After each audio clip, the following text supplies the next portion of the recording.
धर्म लाभ, बहुत बहुत आशीर्वाद सबको। आज मार्च है, लेकिन अपनी देशी पद्धति की फागुन सुद 13 है, जिनको हमारी भाषा में यहाँ पर फागुन फेरी के नाम से लोग पहचानते हैं। इसको फेरी का मतलब है यात्रा। तो ये एक ऐसा दिन है, साल भर में एक दिन आता है। आप लोग गुजरात के अंदर सौराष्ट्र में पालीतना तीर्थ पर गए होंगे शायद कभी। तो जिसने भी सुना हो या जाना हो, पता हो, तो आपको ख्याल आ जाएगा। तो ये जो पालीतना तीर्थ है, सिद्धाचल इसका दूसरा नाम है, शत्रुंजय इसका दूसरा नाम है। पालीतना एक गांव के हिसाब से गांव का नाम फेमस हो गया। रेलवे स्टेशन पालीतना के नाम से मिलेगा, इसलिए जनरली लोग पालीतना नाम से समझ जाते हैं। लेकिन अब यहाँ पर जो हेतु हम समझ रहे हैं आज का दिन, तो एक ऐसा दिन है कि पूरे पालीतना के ऊपर 8.5 करोड़ की संख्या में शांब और प्रद्युम्न मुनि मोक्ष में गए, निर्वाण पा करके मोक्ष में।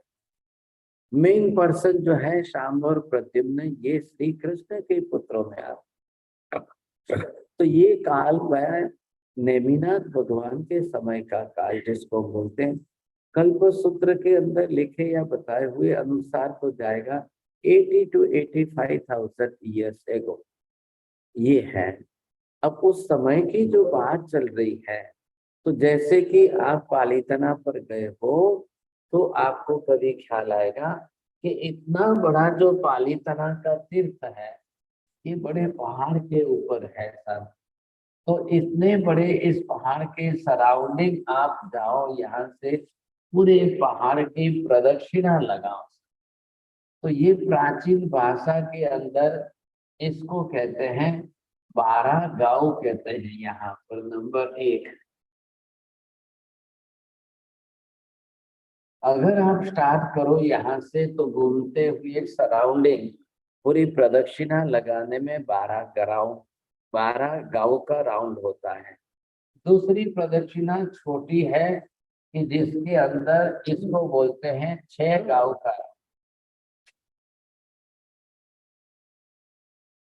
ये दूसरा जो है 6 गांव का राउंड है, मतलब इसके अंदर किलोमीटर काफी कम हो गए। राउंड का मतलब प्रदक्षिणा इस तरह से घूमते हैं। और तीसरा एक और है कि जिसके अंदर 1.5 ग्राउंड का राउंड, ये लगभग जो है डेढ़ गांव का है। अब जो कि आप कॉस्मोलॉजी की क्लास में वैसे भी सीख रहे हो, उस हिसाब से आपको किलोमीटर के अंदर कन्वर्ट करके समझ में आ जाता है। तो ये जो है शांब प्रद्युम्न के साथ में इतनी बड़ी संख्या के अंदर साधु संत वगैरह सब जगह पर यहाँ बैठे थे, खड़े थे कायोत्सर्ग मुद्रा में। अब ये चल रहा है, कौन कितने दिनों से खड़े हैं, कौन कितने दिनों से खड़े हैं। अब समय उस काल का जो समय था, बड़ा भारी युद्ध का वातावरण था। युद्ध के अंदर जो है इतनी बड़ी संख्या में लोग मरते थे, मारते थे। देखिए, युद्ध तो आज की बात नहीं है, सब सदियों से चले आ रहे हैं। राजा महाराजाओं के यहाँ पर इतने भारी युद्ध का वातावरण, ये कोई बड़ी बात नहीं है, सदियों से चला आ रहा है। अब इस काल के अंदर कई बार के युद्ध हुए हैं धरती पर। तो उस समय के अंदर की ये जो बात चल रही है कि कब कैसा युद्ध हुआ, कब किस प्रकार का युद्ध हुआ, कब किस तरीके का युद्ध हुआ, कोई नहीं जानता है, किसी को पता नहीं। तो ये इनका जो युद्ध वगैरह का वातावरण चल रहा था, अब इनको लगा कि इसी तरह से सेना मरती जा रही है, सेना लड़ती जा रही है, सेना मरती जा रही है, सब आखिर क्या होगा, कैसे होगा। इन लोगों ने अपनी तरफ से युद्ध बंद किए।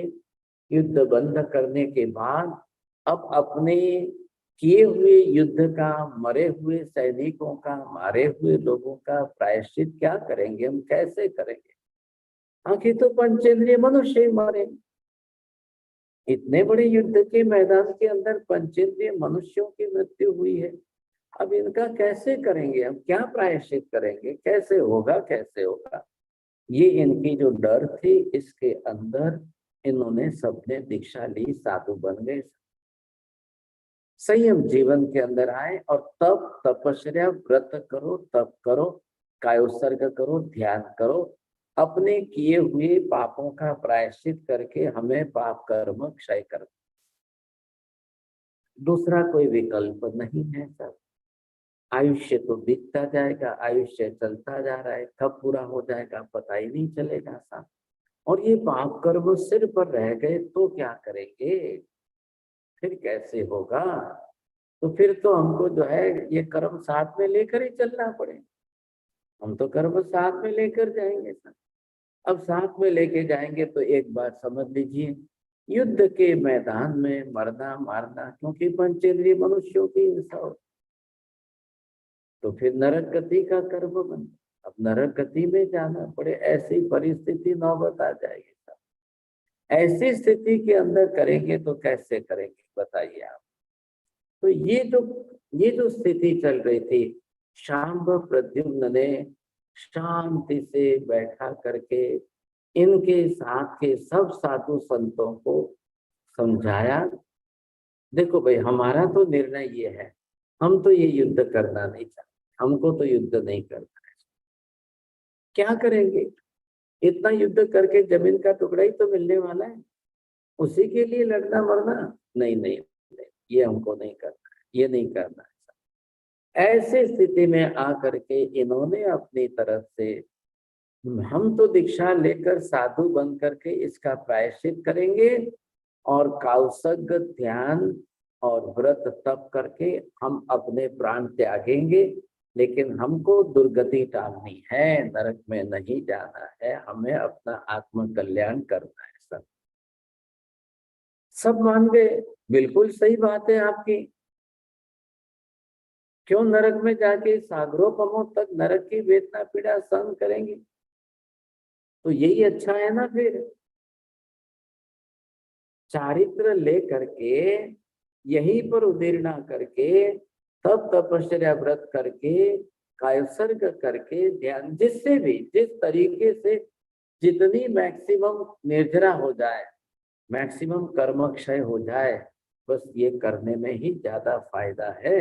अगर कुछ नहीं किया तो जो युद्ध के अंदर हमने शस्त्र अस्त्र चलाए हैं, मारे हैं लोगों को, पंचेंद्रिय मनुष्य ही तो मरे हैं।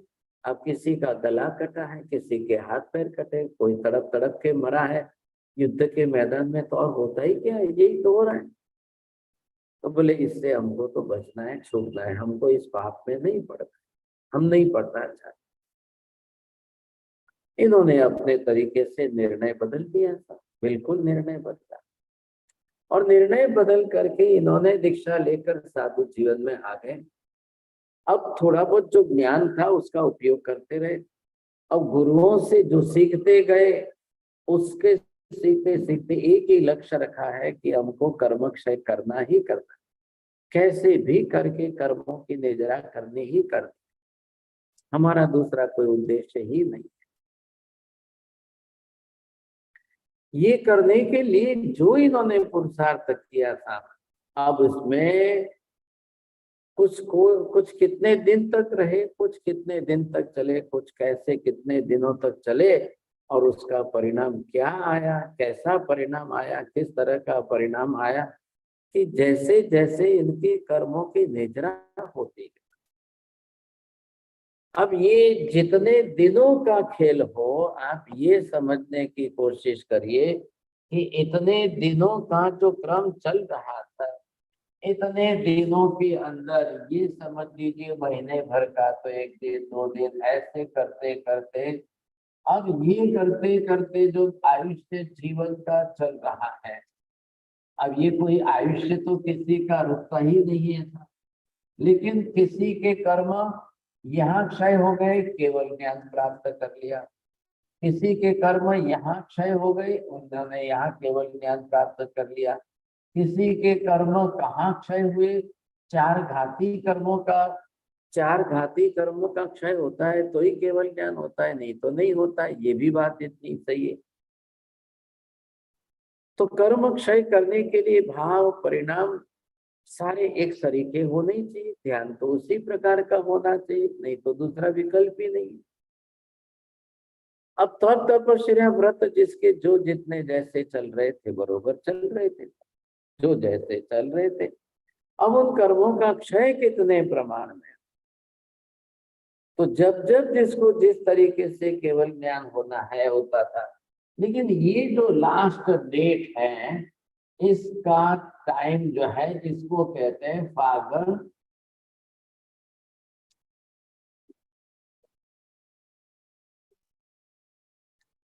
ये फागण शुद्धि 13 की तिथि है। इंडियन कैलेंडर पंचांग के आधार पर ये फागण शुद्ध 13 आता है। अब यहाँ तो जो आपके इंग्लिश कैलेंडर में डेट आए उस हिसाब से तो व्रत तब जब कुछ चलता ही नहीं था, यहाँ तो पर्व तिथि इसी से आ। तो ये करते करते जो सब यहाँ आए, ये आज की जो है सबके लिए लास्ट डेट, सबके लिए।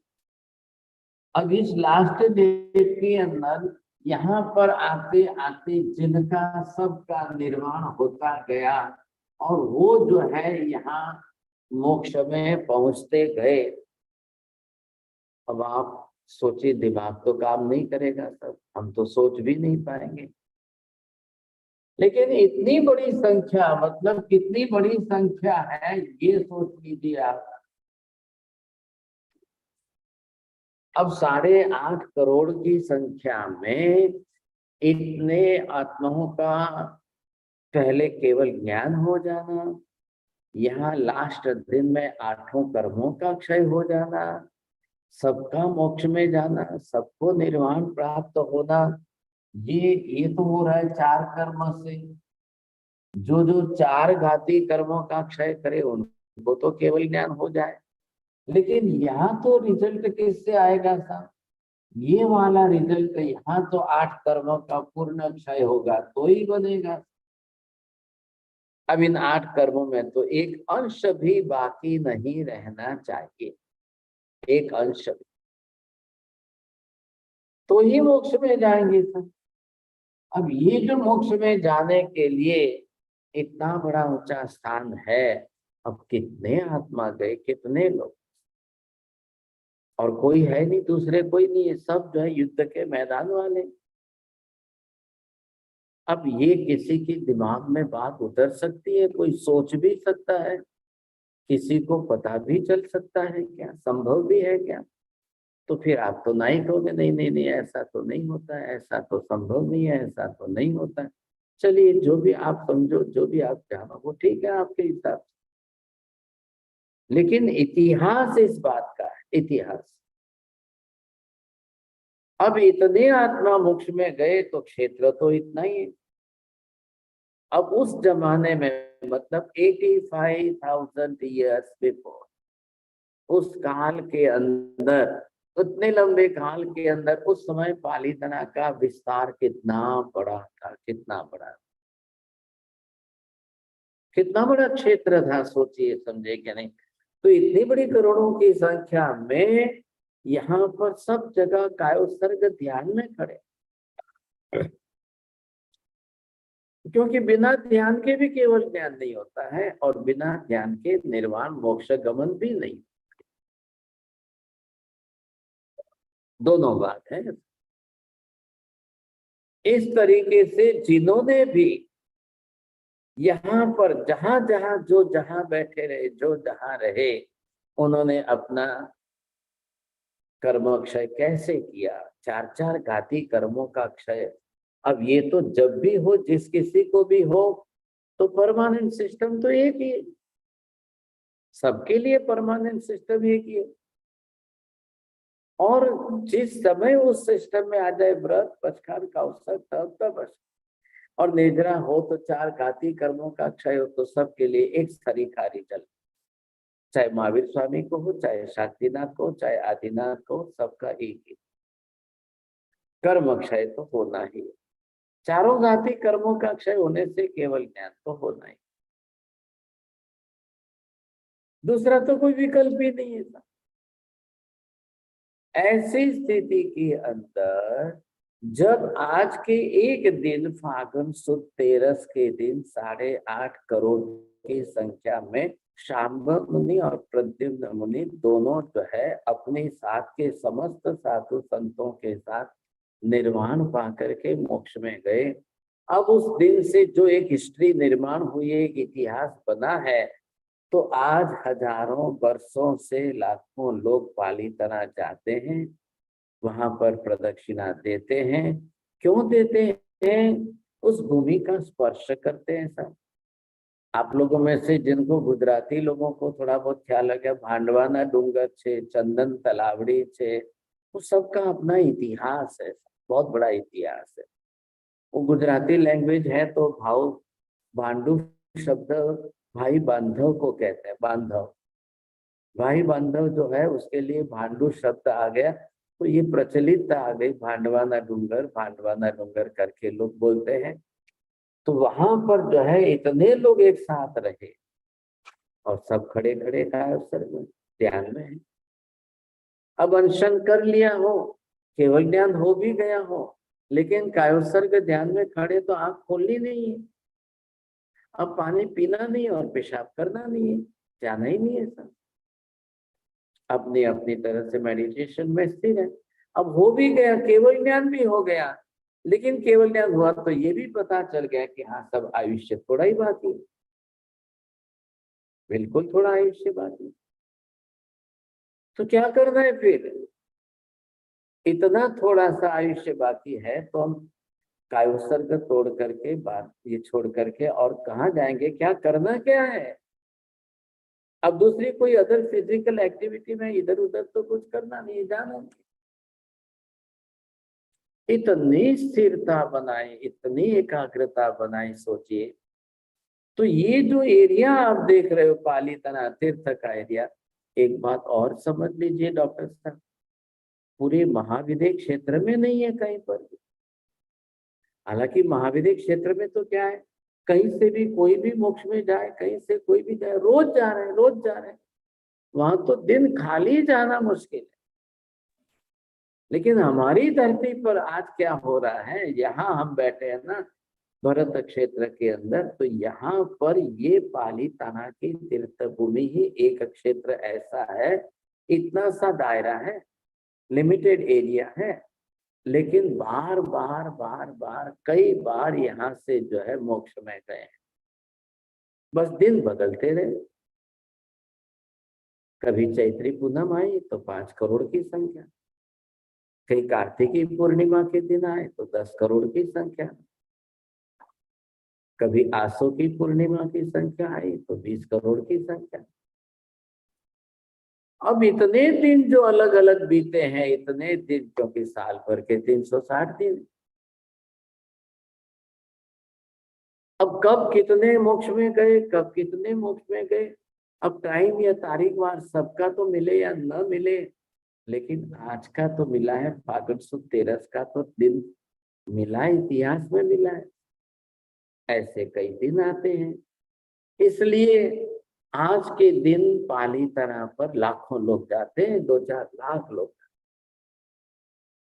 कई लोग गए, कई लोग जाकर के आए हैं, उनका अपना सेल्फ एक्सपीरियंस है, अनुभव है ऐसा, क्योंकि वो इन क्षेत्रों के अंदर परिभ्रमण करके वहां की भूमि का स्पर्श कर, क्योंकि कहा जाता ना कंकड़ कंकड़ की भूमि पर है।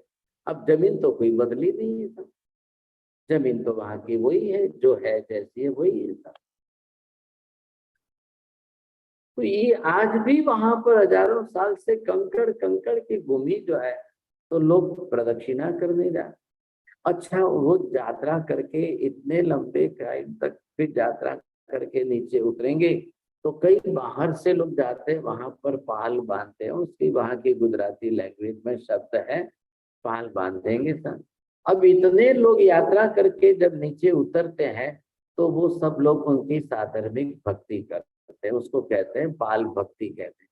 आज का दिन का रिवाज जो है वो दही और ढेबरा, गुजराती भाषा के अंदर ढेबरा बोलते हैं, अब आपके हिंदी में क्या बोलते हैं, थेपला पोतैया, क्या गुजराती वर्ड्स कौन से हैं, आज के हिंदी वर्ड्स यहाँ पर कौन से हैं, तो जब नीचे उतर के आते हैं तो ये फेमस आइटम है आज का मेनू कि भी दही और टेबरा ये साथ में मिलाकर खाएंगे लोग, बस ये बात है आज। तो आज की हिस्ट्री जो इतिहास बना हुआ है ना, उसका इम्पोर्टेंस मैंने बताया। वैसे नीचे उतरने के बाद वहां आकर के खाते हैं। तो अभी हम लोग तो यहाँ पुनः आए हुए हैं, तो यहाँ पर भी आज 2-4 जगह पर अलग अलग ठिकाने पर, क्योंकि पुणे के अंदर एक स्वारगेट पर सेंट्रल एरिया है, तो यहाँ दाधावाड़ी के अंदर बहुत बढ़िया पालीतना की एक जो है प्रतिकृति बनाई गई। तो लोग जाते हैं, हम भी आज सुबह सब गए थे लोग पब्लिक के साथ में, वहां जाकर दर्शन विधि जो है, चैत्यवनन है, खमासने है, दूहे हैं, प्रदक्षिणा है, सब कुछ करते हैं। तो ये एक परंपरा है जो चली आ रही है हजारों साल से। तो इस तरह से आज का दिन इस तरीके से मनाया जाता है, काफी लोग मनाते हैं। हाँ, जिनसे बनता है वो तो पालीताना जा करके यात्रा करके आते हैं, सोचिए समझे कि नहीं। तो ये एक तरीका है, लोग करते हैं अच्छी तरह से, आज भी चलते हैं, सोचिए, बड़ी अच्छी विशेषता है। अच्छा जी, कल जो है, कल फाल्गुन चतुर्दशी जो साल भर में चातुर्मासिक चौदस आती है ना, तो वो आती है आषाढ़ी चातुर्मास की पहली चौदस, कार्तिकी चातुर्मासी चौदस का पहले दूसरी चतुर्दशी आती है। आषाढ़ महीने से चातुर्मास प्रारंभ होता है, कार्तिक चतुर्दशी के दिन पूर्ण होता है, तो कार्तिकी पूर्णिमा को विहार कर लेते हैं सब। अब आज तीसरा आ रहा है फाल्गुन शुद्ध चतुर्दशी चौदस, कल आएगी सर। तो कल जो है ये चातुर्मास समाप्त होता है, पूरा होता है, कल दूसरा चातुर्मास शुरू हो जाएगा फाल्गुन चतुर्दशी पूर्णिमा से। ये विशेषता अलग प्रकार की बताई जाती है, तो ये भी आपको ख्याल आ जाना चाहिए था। हाँ जी, कल जो है क्लास नहीं रहेगी, क्योंकि हमारा प्रतिक्रमण जो है चौमासी प्रतिक्रमण होता है, वो कल बड़ा प्रतिक्रमण रहता है, तो कल क्लास की संभावना नहीं बैठती है। ये आप जरा सबको ध्यान में रहना चाहिए सब। हाँ जी, अब इसमें तो आज के दिन के बारे में तो कोई दूसरा प्रश्न हो ही नहीं रहा है, कुछ भी नहीं बन पाएगा। लेता हूँ सब। नमो हरियंताणम, नमो सिद्धाणम, नमो हरियाणम, नमो वज्रायाणम, नमो लोये सव्वसाहुणम, एषु पंच नमुकारो सव्वभावप्रणसं, मंगलाणं च सव्वे सिंहणमं हवै मंगलम्। मंगलम भगवान वीरु, मंगलम गौतम प्रभु, मंगलम स्थूलिभद्राद्य जैन धर्मोस्तु मंगलम। चत्तारि मंगलम अरिहंता मंगलम, सिद्धा मंगलम साहु मंगलम, केवली पन्नतोतमो मंगलम। चत्तारि लोकोत्तम, अरिहंता लोकोत्तम, सिद्धा लोकोत्तम, साहु लोकोत्तम, केवली पन्नतोतमो लोकोत्तम। चत्तारि शरणं पवज्जामि, अरिहन्ते शरणं पवज्जामि, सिद्धे शरणं पवज्जामि, साहु शरणं पवज्जामि, केवली पन्नतं धम्मं शरणं पवज्जामि। सर्वमंगलमांगल्यं सर्वकल्याणकारणं, प्रधानं सर्वधर्माणां, जैनं जयति शासनम्। धर्मलाभ सरकार बदला साहब जी। टाटा हमारे जी।